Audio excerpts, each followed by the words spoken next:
dalam kekristenan itu tidak bertentangan dengan tauhid, tidak bertentangan dengan keesaan Tuhan. Oke. Nah, saya hanya ingin mendengar pendapat Uni. Oke. Itu aja. Yang pertama, saya belum pernah melihat apa yang disampaikan oleh beliau. sumber dari beliau, dan saya belum mendengarkan penjelasan yang beliau maksud itu seperti apa. Karena begini, di dalam Islam sendiri, Pak Beni agak ngelek soalnya ya, signalnya ngelek. Ya, Oke. Nggak apa-apa Bro Beni, nanti gue cariin, lanjut aja ya. Ya, sambil dicariin sama Kores ya tentang itu. Artinya saya belum membaca artikel terkait, kemudian belum membaca apa pemahaman yang dimaksud oleh beliau. Tetapi di dalam Islam sendiri, tauhid menjadikan boleh. Karena ya. Ya. Ya, jadi begini. Kalau di dalam konsep kekristenan yang saya tahu, signalnya kurang bagus ya. Signalnya kurang bagus nih.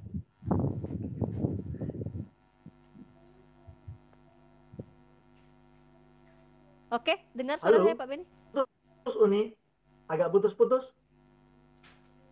Oke, yang bermasalah siapa, Ikhwan Villa? Saya atau? Ini udah jelas, ini udah mulai jelas. Oke, nah jadi begini, di dalam perspektif Muslim Islam yang namanya Trinitas, kita tidak mengenal Trinitas. Tauhid artinya adalah Tuhan itu tidak bisa dideskripsikan dan dia nyatakan dia satu-satunya Tuhan. Kalau di dalam iman Kristen, sepengetahuan saya, koreksi kalau saya salah, Tuhan bisa dideskripsikan dalam artian Bapa adalah roh, anak manusia, anak Allah adalah firman yang mengambil rupa menjadi manusia, dan dialah yang disebut dengan anak Allah. Kemudian Roh Kudus adalah roh Bapa itu sendiri. Walaupun dalam permaknaan mungkin di antara teman-teman Kristen pun mungkin berbeda semuanya. Dan kalau kita melihat antara tauhid dengan trinitas, sama-sama sangat-sangat tidak ada persamaan atau korelasi sama sekali. Tetapi ketika ada pemahaman dari ulama, mungkin saja pemahaman ini kita harus menjelaskan dulu lebih detail lagi maksud beliau. Saya tidak bisa mengomentari apa yang tidak saya dengar sama sekali sebelumnya, dan apalagi ini terkait tentang nama seseorang, ya. Yang saya nggak tahu nih yang nge-lag ini siapa. Nah kemudian ada siapa namanya? Namanya siapa? Siapa namanya tadi? Profesor Nasaruddin Umar. Nasaruddin Umar ya. Lanjut. Ya, seorang muslim yang mengucapkan kembali 2 kalimat syahadat. Yang penting begini, kita itu umat Islam, kita itu syahadat terus gitu. Kita syahadat terus, mau ada saksi mau ada enggak, kita syahadat terus, saksinya Allah gitu. Kalau Mas Hendy minta dalil di mana syahadat untuk umat Islam, ya perintahnya kan ada, kita disuruh sholat, di dalam sholat kita bersyahadat. Ya, itu perintah itu kan, gitu. Nah terus kemudian kalau orang-orang non muslim, kenapa persyaratannya harus begini begitu ada saksi? Ya karena untuk membuktikan kepada seluruh manusia mereka itu benar-benar sudah menjadi seorang muslim, bukan cuma kesaksian nanti.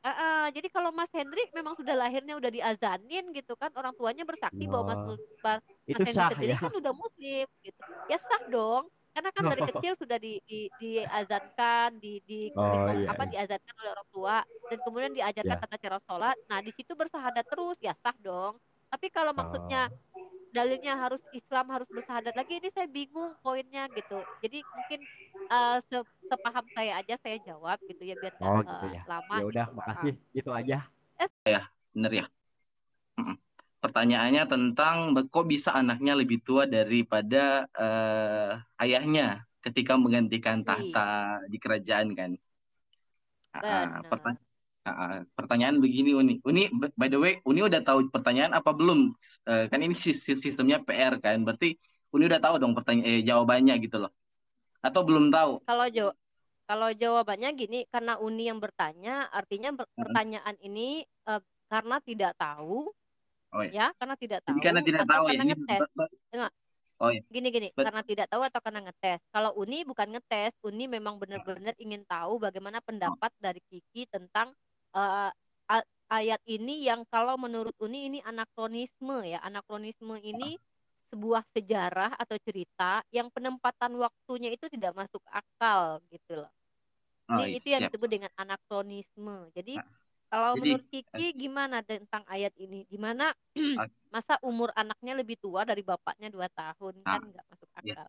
Jadi gini Uni, Mm-mm, kami itu di ajaran kami itu untuk mm-mm, Alkitab bahasa Indonesia itu kami cuma menganggapnya sebagai translatean saja, bukan sebagai kitab yang kami pegang.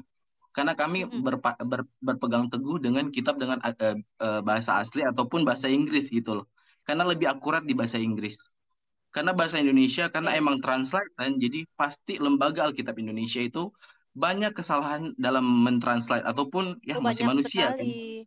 Banyak Iya, saya, sekali. saya akui karena memang itu benar. Jadi kami di ajaran kami emang lebih memakai eh, English version karena lebih akurat di situ.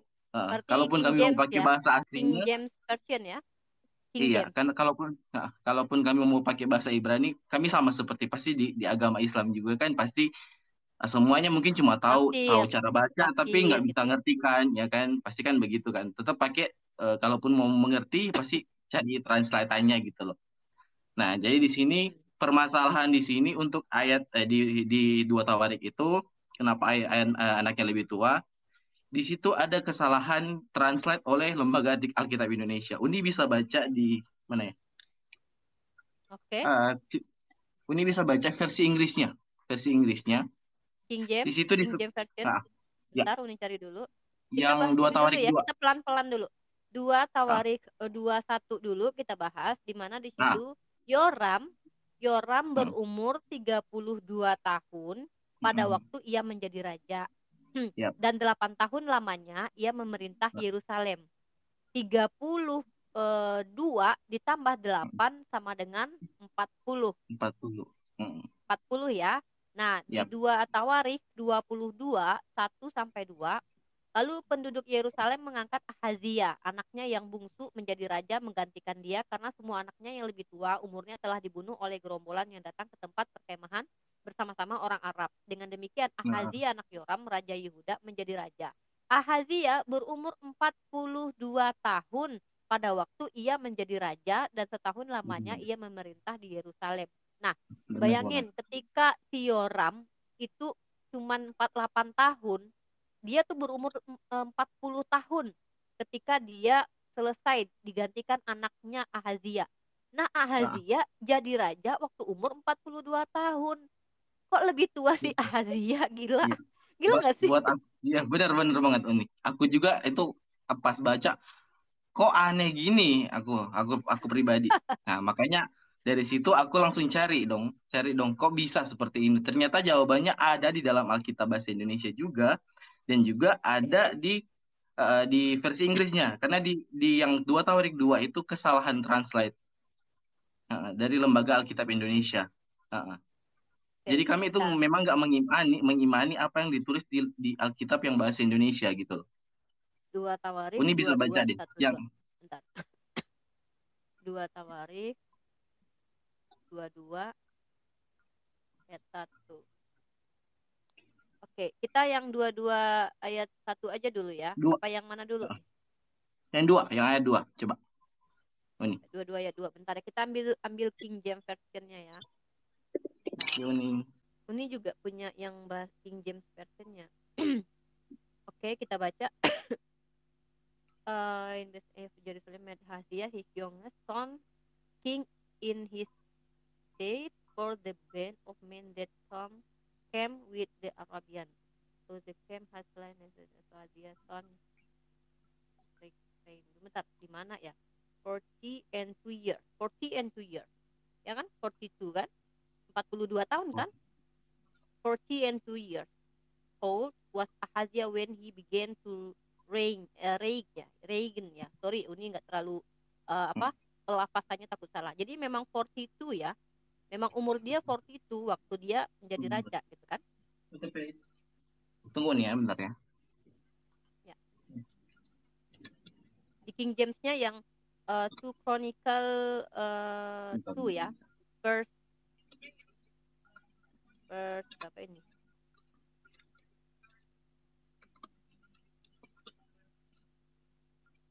Oke.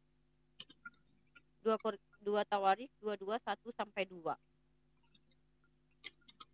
Ahazia berumur 42 tahun dan di sini yang bahasa Inggrisnya juga sama. Eh, 40 soalnya aku 40 and kemarin cari, aku kemarin cari, 42. uh, aku kemarin cari, bentar ya, aku cari lagi ya. Ini Ah, pakai versi King James loh ya. Maksudnya Uni kan ah, punya aplikasi yang di situ ada ada yang versi King James-nya, ada bahasa Minang, ada bahasa apa gitu. oh Terus iya, iya. ada macam-macam bahasa. Nah, ini Uni ambil yang Ah, King James-nya. ah, 42 tetap ah. 42 dia jadi raja. Tapi kalau di sini Uni, aku kan sempat cari, ya. 42. Nggak apa-apa dikasih aja nanti sama Nah, Uni nanti. nah, Itu di sini aku kan yang cari. mananya. Ntar Uni Nah, di sini bukain ditulis di dulu. sini. Ini Ya, ini kan yang versi bahasa Inggris yang King James. aku juga nggak ngerti sih Uni soal yang versi-versi Inggris ada berapa. Aku cuma nyari doang lewat Ada Google kan. NIV Ah, ada ah. New International Version King James ada gitu.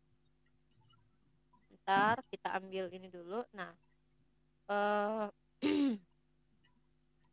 ini kita kembali ke. Jadi gini, Ikhwan Filah yang ada di live comment di dalam 2 ayat itu seorang bapak yang waktu itu jadi raja, dia itu umurnya itu diangkat jadi raja pas umur 32.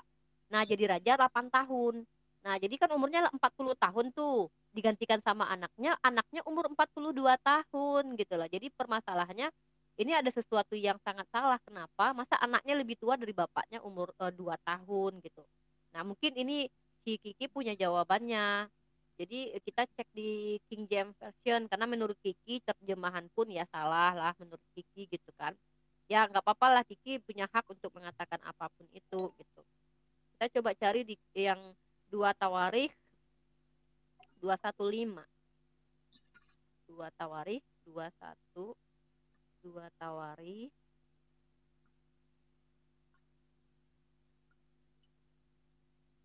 215. Yoram, oke kita lihat ini ya.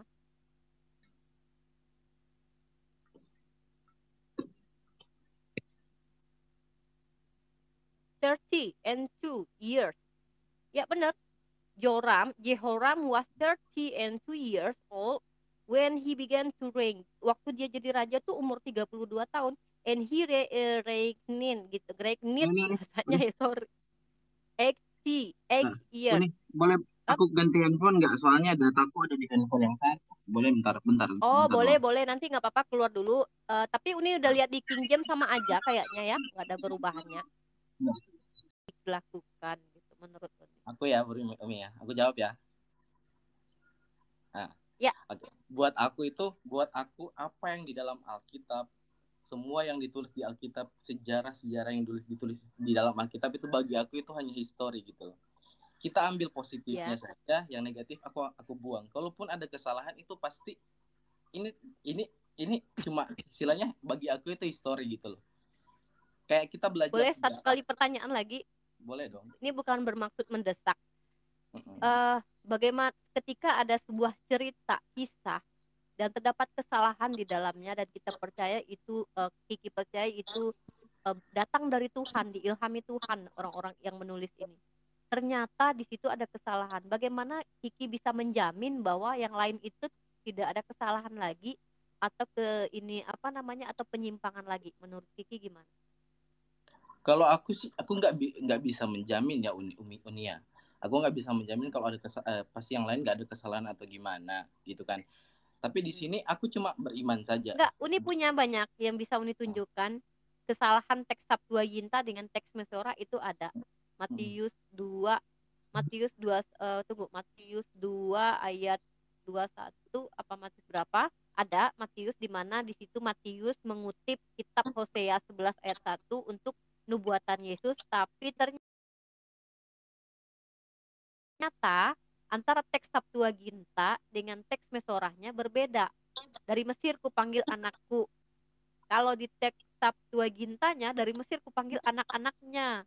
Tapi di teks Mesorahnya dari Mesir kupanggil anak-anakku gitu. Nah, bukan cuma itu, ada lagi beberapa hal gitu. Kayak pembunuhan Goliat.